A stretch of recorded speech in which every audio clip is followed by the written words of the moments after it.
Joey P, man, with stats and hands, filling numbers like grains of sand.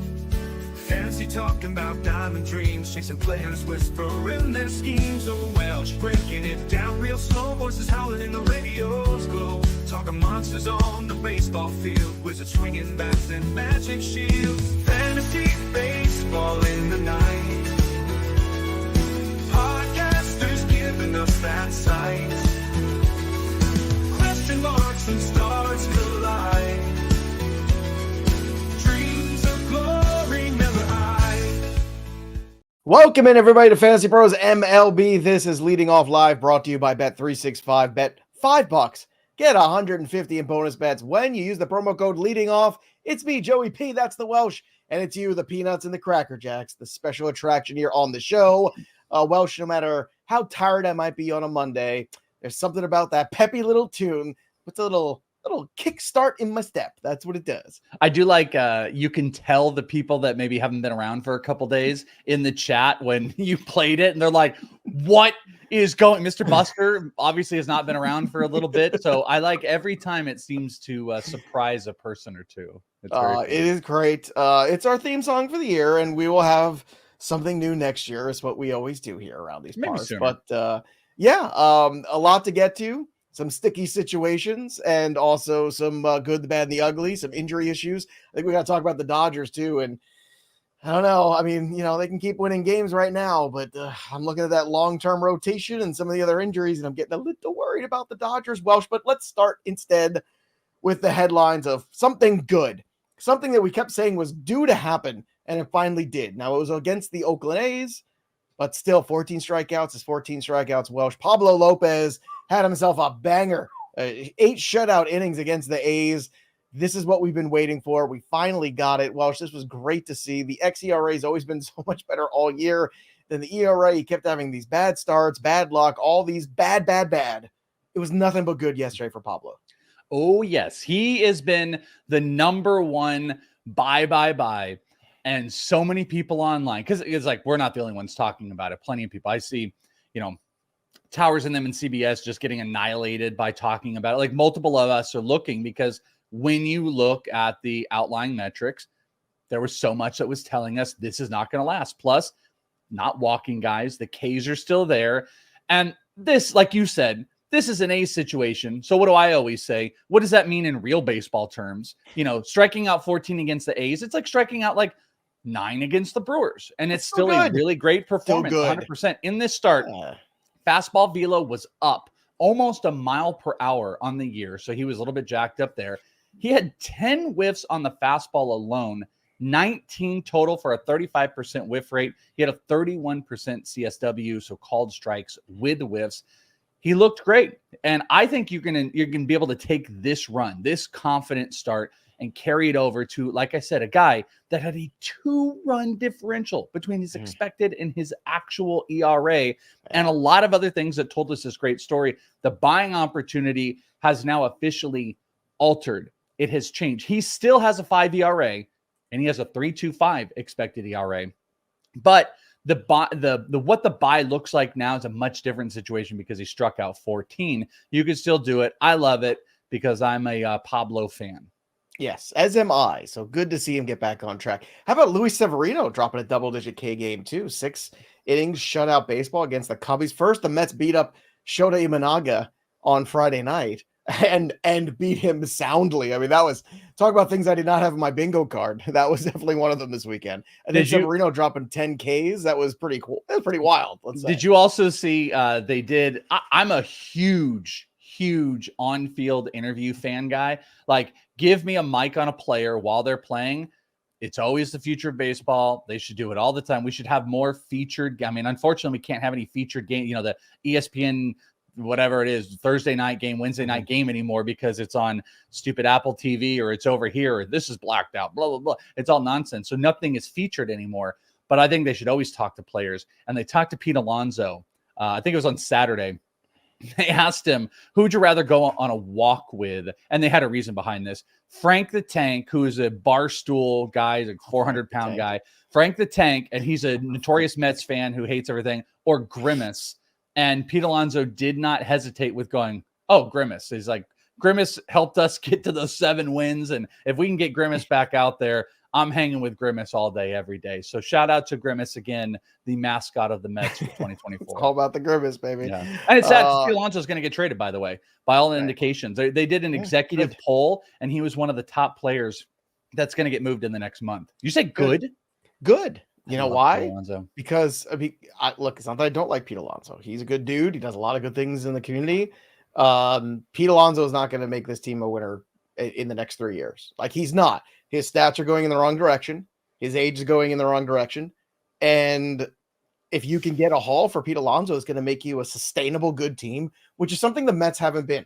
The Mets are frustrating because they are like a spurt, like a year or two where they're really good, and then they fall off a map, and then like, oh, it's a year or two where we're interesting again, and then they fall off a map. I want sustainable good. I want what the Astros have had. You know, that's what I want. Well, that's also developing young talent. Like that's what they don't do. They just go buy talent for $200 million. And that's fine, but it looks like they finally have started to develop good talent. Look, Vientos, I think, is going to be a player. Mauricio, I'm definitely sure is going to be a player. I think Alvarez is going to be a player. You've got a good core there, and then you got the Gilberts and the Acuñas and all these other guys coming through. Christian Scott looks pretty good. Buteau's been pretty solid. Like the Mets all of a sudden have something where, look, I'd rather deal Pete Alonso and be sustainable for 5 good years than try to have one good run in 3 years with Pete Alonso there. That's my point. Now, one guy who's not going to be around the Mets for the next 10 days is Edwin Diaz. He is going to miss some time because it was a sticky icky on the glove. So there you go, Welsh. So that's not the only suspension today we're going to talk about, but it's the first of 2. I know you're just waiting in the wings for the second one. But, I got a funny connection I'll throw to you guys as well on the second about one, what? Diaz's sticky stuff? Is that no, the other guy that we're going to talk about. Well, let's talk about the first one. His hand looked gross, Diaz by the way. They had a close-up of his hand, and it I mean, like, the sticky stuff looks disgusting. It's gross. So visual, like dirt, and it just didn't look good. It didn't look good. He's going to be out for 10 games, so you just got him back, and now he's out. Look, go trade for him. Again, the strikeout rate is still super high. I don't care. Max Scherzer returned yesterday. Big deal. I feel like the Texas Rangers Welsh are a collective buy low. I talked about this on Sports Grid yesterday. You know, looking at Adolis Garcia, who was hitting under 200 this month. I'm looking at Wyatt Langford starting to pick things up a little bit. Simeon's been a little mid so far in the last 2 months. Not like the standard of which we're used to. They're getting Scherzer back. I feel like the Texas Rangers are going to flip a switch. And this is what happens a lot with those teams that play well into October. That the next year there's a little bit of a lag, and then we flip the switch around the All-Star break and we know what we got to do to get in the playoffs and then go. I feel like the Texas Rangers are that kind of team. Veterans, they got a lot of presence there. Scherzer coming back, I think, will up that intensity for them. I am collectively buying on the Rangers. What do you think about Scherzer's return yesterday? 5 shutout innings, striking out 4, walking nobody, and that theory of buying on the Garcias and Langfords and the Simeons of the world on the way down the stretch run here for the Texas Rangers? Well, it is a trade talk day, and we're going to talk about a Ranger in just a tiny bit. Is in my trades when we get there. Ooh. Yeah, I'm in general. I've kind of like the same thing with Corey Seager. Corey Seager relapsing with the injury type of stuff that kind of gets people down. Adolis Garcia, like you mentioned. They're going to, as a whole, they're going to get Josh Young back in just a little bit as well. But this also confirms that, remember you asked me, who did I want rest of season, Verlander or Max Scherzer? And it's Max, and I thought he looked pretty good. I will say, interesting that the walk rate was so low. He was like under 35% on his slider, curveball, and changeup in the zone. And not that you want to keep those all in the zone, but you do want to be able to like have a little show me. But he was high fastball in the zone, and that might be his trick. There's almost 70% fastball in the zone. Throw that in the zone, get a few whiffs on it. He did, but build it off of everything else. Don't walk guys. Stay healthy. He's a huge cog to it. I'm with your overarching theme of like, Rangers are a great team to buy outside of like Evan Carter. I'm not going to do the Evan Carter stuff. He's going to be rehabbing out here, I think, shortly, as I've been told. I'm just not interested there, but there's a lot of other pieces that I am. Here's a question from Ryan Schmidt. Would you trade Luis Gil for Pablo Lopez? Rest of season? Absolutely. Yes. Sure. Yes. Of course. Yeah, I think you would have to do that. I still stand firm. Did we? Yeah, we did a show after he got blew up, right? Yeah. Unfortunately, sure I deleted it from you my blocked brain. it out because I said I told you so. And still believe that Luis Gil, they're going to adjust him in a way he's getting that's going to adjusted. keep him. But I'm taking Pablo because there's no restrictions on Pablo. Everything that we talked about before. I think it's a great trade. It's easy. That is a no-brainer. You can pull that off, run. Next year, though, that's different. a fascinating different story. I'm talking redraft. Yeah. The Blue Jays are going to have to go redraft some more guys because Elvis Martinez just got an 80-game suspension. God, the Blue Jays are like this black cloud. Bichette's calf injury. They can't get a closer to stay healthy. Now Elvis Martinez, performance-enhancing drugs. Great. It was I'm trying to find it here because it was really good when he said it.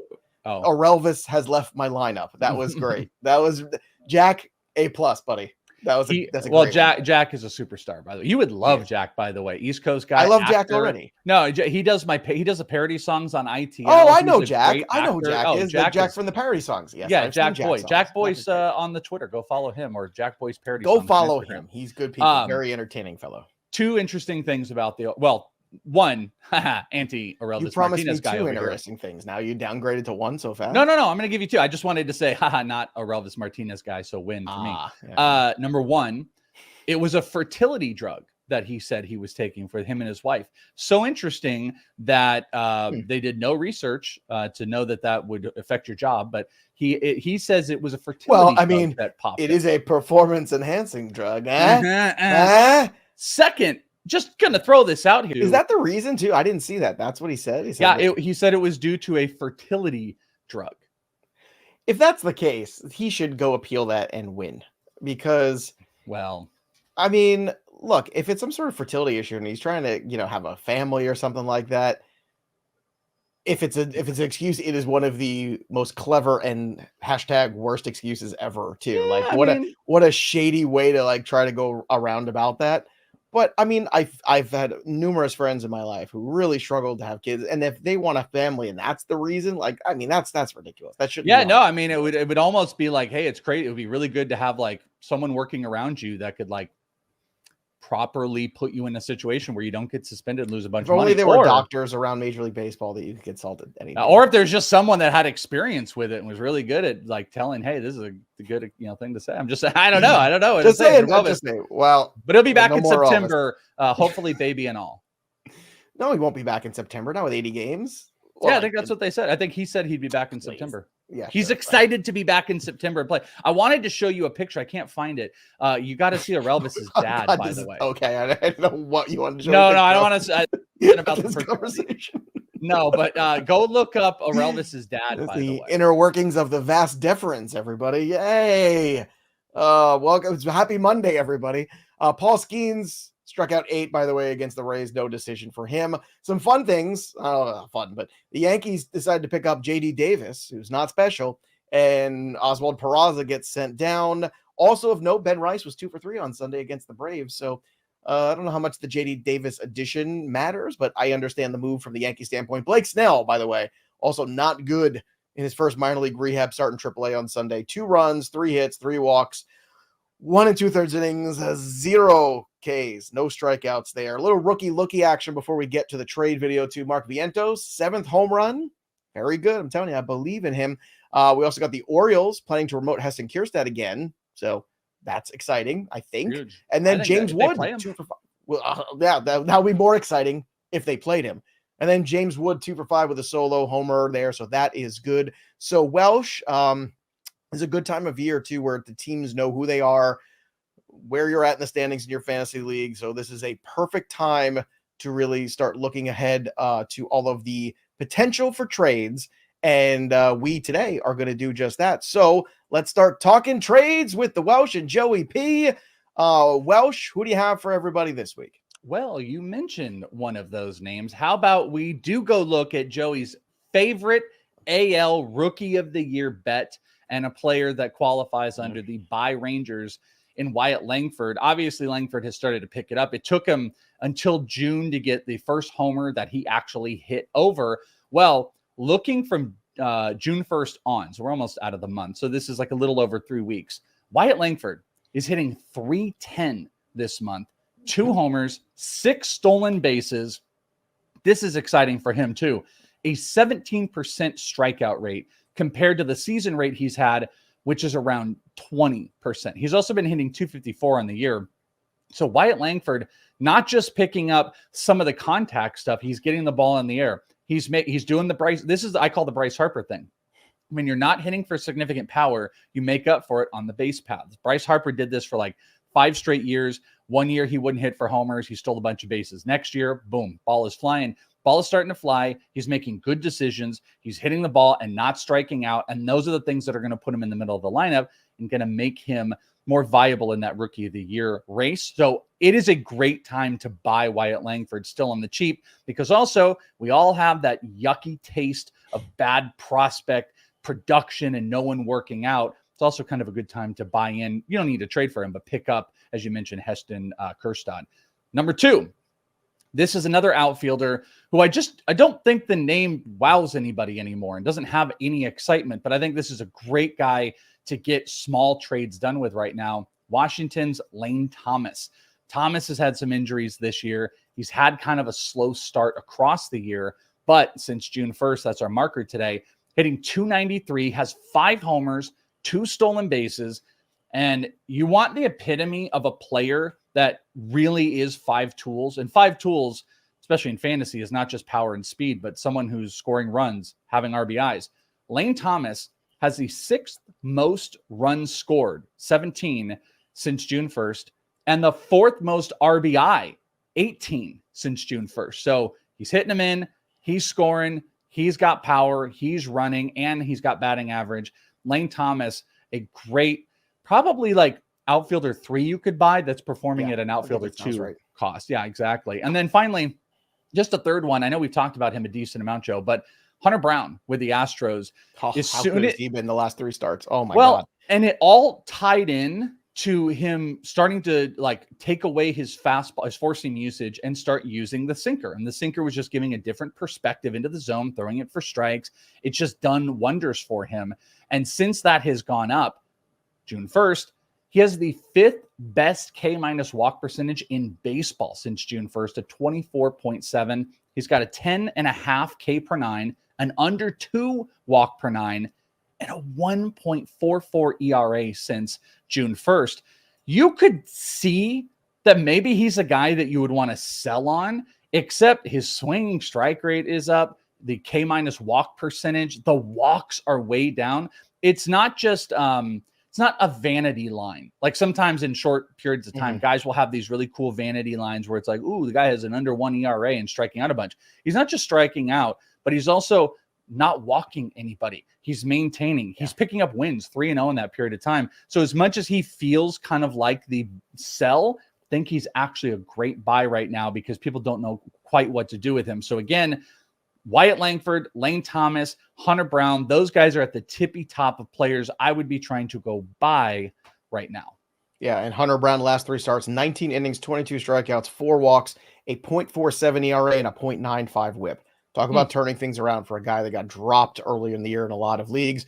And look, they've had a lot of injuries to this rotation, so he ain't going anyplace. So you don't have to worry about Hunter Brown keeping his job because they've already lost a few starters this year. So Hunter Brown, 100%. You could even look, I want to say you can get him a throw-in a deal, but in a package deal, I think a lot of people are looking at this and saying it's not sustainable, and it's not. But at the same time, Welsh, you have to look and say something's clicked here for this guy. And if he can continue to have this kind of anything close to this kind of success through the second half of the season, then that is a huge addition for your rotation and for the Astros rotation. Completely agree. And not that this can happen, but like you can dream of someone having Lane Thomas and Hunter Brown and you trading away kind of a bigger name performed player to go and get. Those are the 2 type of players you would want to bring back. I usually am always the advocate. Give me the best player in a deal, especially in a 10-team league, but give me the best physical player. But those are 2 players that would be really great to go and try to pick in a trade where you're trading away a good player. Those would be the nice buy low candidates. Real quick, Wyatt Langford deal. What does that look like? What does it look like? Yeah, like what kind of package did you put together for Wyatt Langford, just for people real quick? Like what kind of pops in your head? I think it's got to be like a not a singular trade. I'm not sure you're trading one player. Now, if you were, I think it's a pitcher. If you were doing a 1v1 type of thing, you're trading away maybe a Taj Bradley, and that might be feel like you're selling high a little bit because of the strikeouts, unless he gets blown up today. But trading like a Taj Bradley, good strikeout guy to go and pick up a Wyatt Langford. But I do think it's best suited in a 2v2, or again, you are trading away one player, you're consolidating, and you're getting Wyatt and you're getting a Hunter Brown, something like that, and you're trading away. I loosely say this, but like a Max Fried, like maybe that's too much to get Langford and Hunter Brown, but in that general vein, something like that. There you go, everybody. So go ahead, go to fantasypros.com too. You can always get extra trade advice there. Adolis Garcia, I would throw into that range too. He's too good of a hitter. It will come back around. He's going to have one of these months where he hits 8 home runs. That's another guy I would throw onto this pile. But those are the trades we're trying to make for week 14 in Major League Baseball for fantasy baseball. Go, wheel, and deal. Make some trades. All right. Let's also get to the 3 up and 3 down real quick. Josh Naylor, 3 for 5 with a dinger. Colt Keith, 4 for 5 with a homer, a double, and 3 ribbies. And Alex Bregman, a perfect 4 for 4 with a walk and 2 runs scored yesterday. 3 down, Bryce Miller, who had been, against the Marlins at home. We talked about the home road splits, right? We talked about Splitsville. It looked like a lock. Well, it did not go well for Bryce Miller. Michael King struggled. Welsh was talking about Michael King last week, too. Struggled against the Brewers this weekend. 5 runs, 9 hits for him. Logan Webb, 4 runs, 9 hits, 6 innings against the Cards.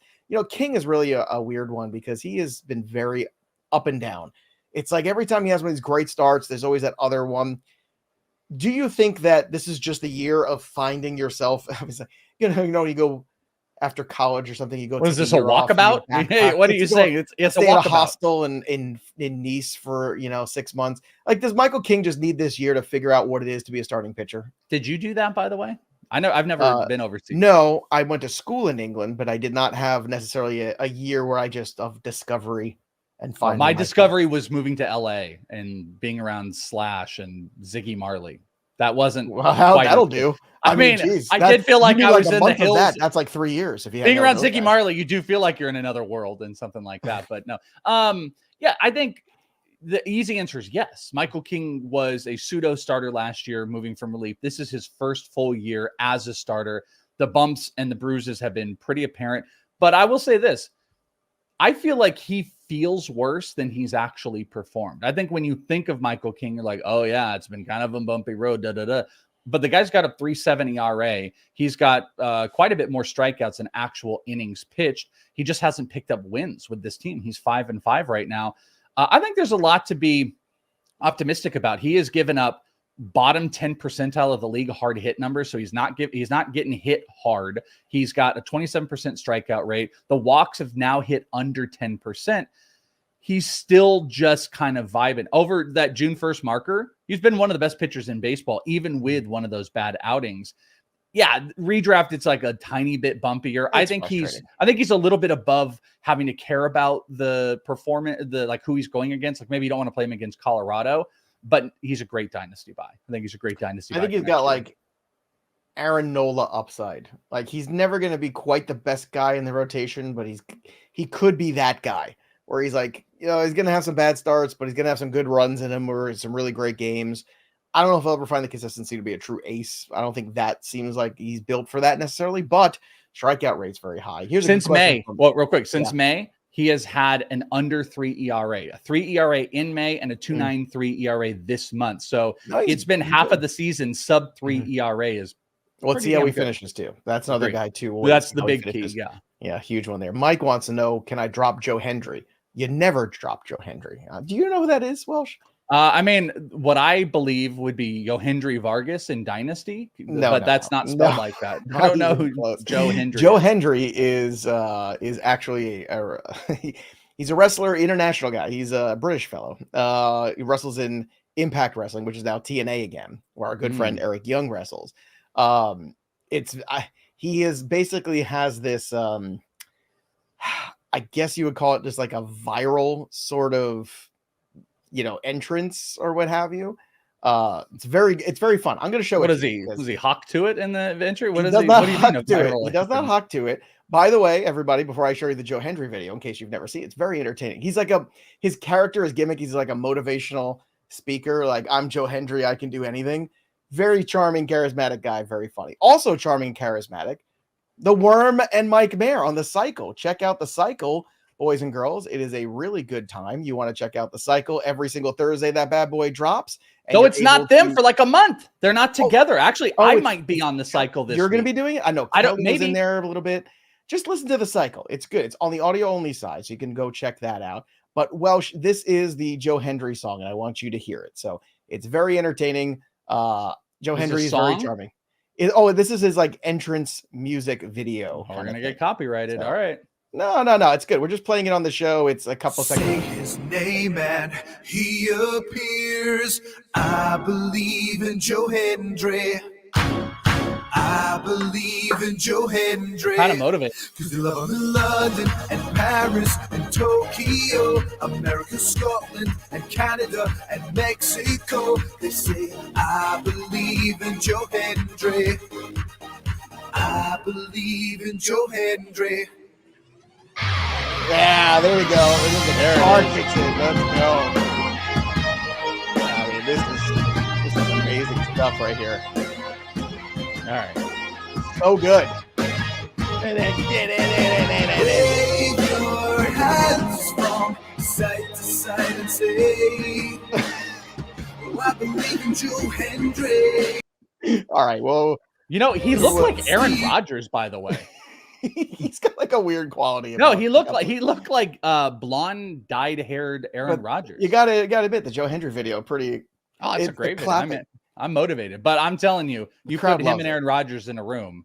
You don't know who. See, everybody, and it's gone viral. It's huge. It's got besides Cody Rhodes winning at WrestleMania, it's the second highest video on any wrestling YouTube channel because people just watch it every day because it's hilarious. Yeah, song. It's kind of injury is not always hilarious.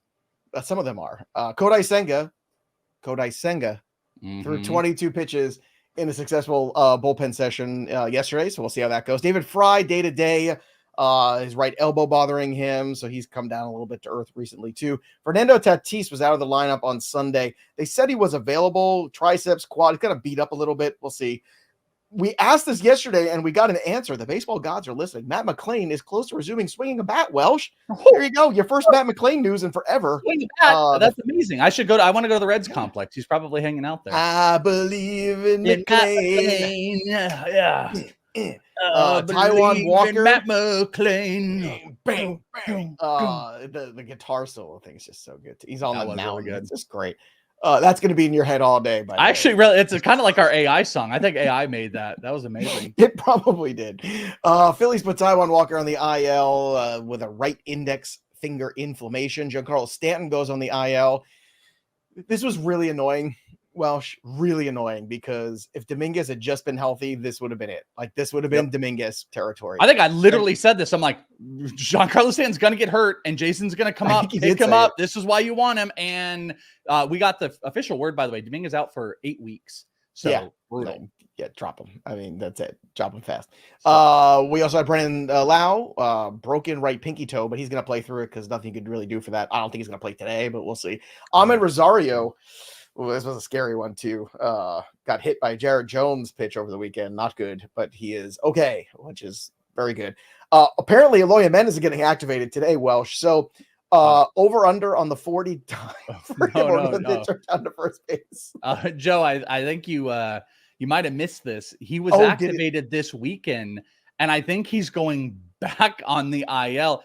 He played this weekend because of the hamstring. He got activated and he got hits. And remember the video I shared, my little virally video of him running? Yeah. He did that this weekend on the base paths, and they said they're worried. I think they're considering, I don't know if they re-put him back on, but I think they're reconsidering it because the guy got activated yesterday, Sunday. So, and then he played. But he hasn't officially gone on the IL. I don't see that here yet. No, he hasn't officially. I mean, I don't know if they're going to, but like he's currently day-to-day is what they marked. But everybody got what I saw a week and a half ago in complex. He physically cannot run. He can't. I don't know what happened. They put him out there. He cannot run at all. So I think they might he might be back out here. I think I saw someone. He's gonna be Complex League Hall of Fame. Jordan Romano shut down from throwing because of the elbow soreness. So again, when Yimmy's out, Chad Green's the guy. And Jesus Luzardo, 4 to 6 weeks, he's going to be out. He has a It's a lat issue, I believe, right? I'm sorry, a lumbar stress reaction. That's what it was. Sorry. What's your lumbar? Wasn't a lat. What's a lumbar? It's your back. It's your Yeah. back. Sounds backy. He needs a backiotomy. But there goes. So the Blue Jays waited. Who knows what's going to happen with Bo Bichette? The Marlins played chicken with Luzardo. Because remember, Craig Mish told us everybody was knocking down the door for Luzardo in March. He said this weekend he's now not getting traded either. He said Luzardo won't get traded because of this injury, which is, I mean, yeah, he was the number one guy to go. Unbelievable. Yeah. All right. You know what else has to go? The best bets Of the day. with Joey P and the Welsh. Go to bet365, bet $5, get 150 in bonus bets when you use the promo code leading off. Welsh, we'll run through the bets for today. Hopefully it's a fresh start, it's a fresh week. I'm looking for Taj Bradley over 6.5 strikeouts against Seattle, a team that has struck out one of the most in Major League Baseball. It's minus 136. You need a little juice there. So if you want to get a little bit into plus, put the Rays on the money line. Maybe you get everything come true for you. Phillies on the run line, minus 1.5, plus 102 against Detroit. It's on the road, but still a good situation there for them today. Casey Mize on the mound, and I think some of those lefty bats are going to beat him up a little bit. Also, I'm going to go the under 8.5, Toronto versus Boston. You got Bassett and Houck on the mound. Those guys have pitched pretty well. Getting plus money on this, which actually kind of surprised me. So give me the under 8.5. This feels very much like a 3-1, 2-1 kind of game to me between Bassett and Houck. So those are my best bets of the day. Welsh, what do you have for the people? I like that under. That's a cheeky play. By the way, we should have done the open where we did the Yo Hendry Open. It's the best bets of the day. Lost my voice. As my voice just went, yeah. That's why we need to do it together. All right, so my bets, I actually took the weekend off, recharged the betting batteries, and we're back. And we were gifted an actual K-prop that I like. All these K-props have been so difficult lately. I don't know if I would go into the realm of laddering necessarily, though I'm open to it. Today, give me Cole Reagans, 6.5 over on the strikeouts. It's not juice. There's so many that have got big juice on it. This is around minus 115. He's been going into the 100 pitch range. Again, Marlins a team, high K rate, high chase rate. I really like this one from Cole Reagans today. And I may even do, I didn't do it here, but I might do my, pair down. So get Cole Reagans at 6. I actually was going to pair it with your Taj Bradley at 6. But the alt strikeouts at 6 are juice to hell for Bradley. So it's just not really good odds. You literally almost get better odds of going Reagans at 6.5 than pairing those two together down. I'm with you on Philly. I'm going to go with the Phillies run line minus 1.5. I like that play. Let's go. And then I'm going to play another one. I will tell you, I contemplated doing a money line parlay with the Phillies and the Padres. Might still. But I'm going to play the Padres at minus 1.5 as well. Matt Waldron has been kind of that dude lately. That is a plus money play. So plus 108. I'm going to go with San Diego run line, Philly run line, Cole Reagans, 6.5 strikeouts over, maybe more. Bettingpros.com/Welsh, bettingpros.com/Joe to follow us today. Do it for the best bets. Do it of the day with Joey P and the Welsh. Happy betting, everybody, and go bet at Bet365. Use that promo code leading off. All right, Welsh, let's get into the leaderboard for home runs. I had 1. I'm up to 21. But again, now we got L Scale up to 28. Pazzi's at 28. So I'm getting dusted here. I need a big day from somebody who could be my hero. It's going to be Manny Machado today. That's right. Manny Machado is my hero. Welsh, who are you calling for your home run call for today? Give me Matt Olson. I'm playing the same one. I think, didn't I dig Schwarberfest? Did he not have a homer all weekend? Like I'm just, I don't believe so. Yeah, I don't know why you're not back on the wheel. I don't understand that. You need to. All right, well, you know what? How about wheel 60% home run call so far? July 1st is next Monday. We will wheel it all the way till the All-Star game if I'm not on this board by the end of the week. So it's a guarantee. Okay. It's a guarantee. All the wheels.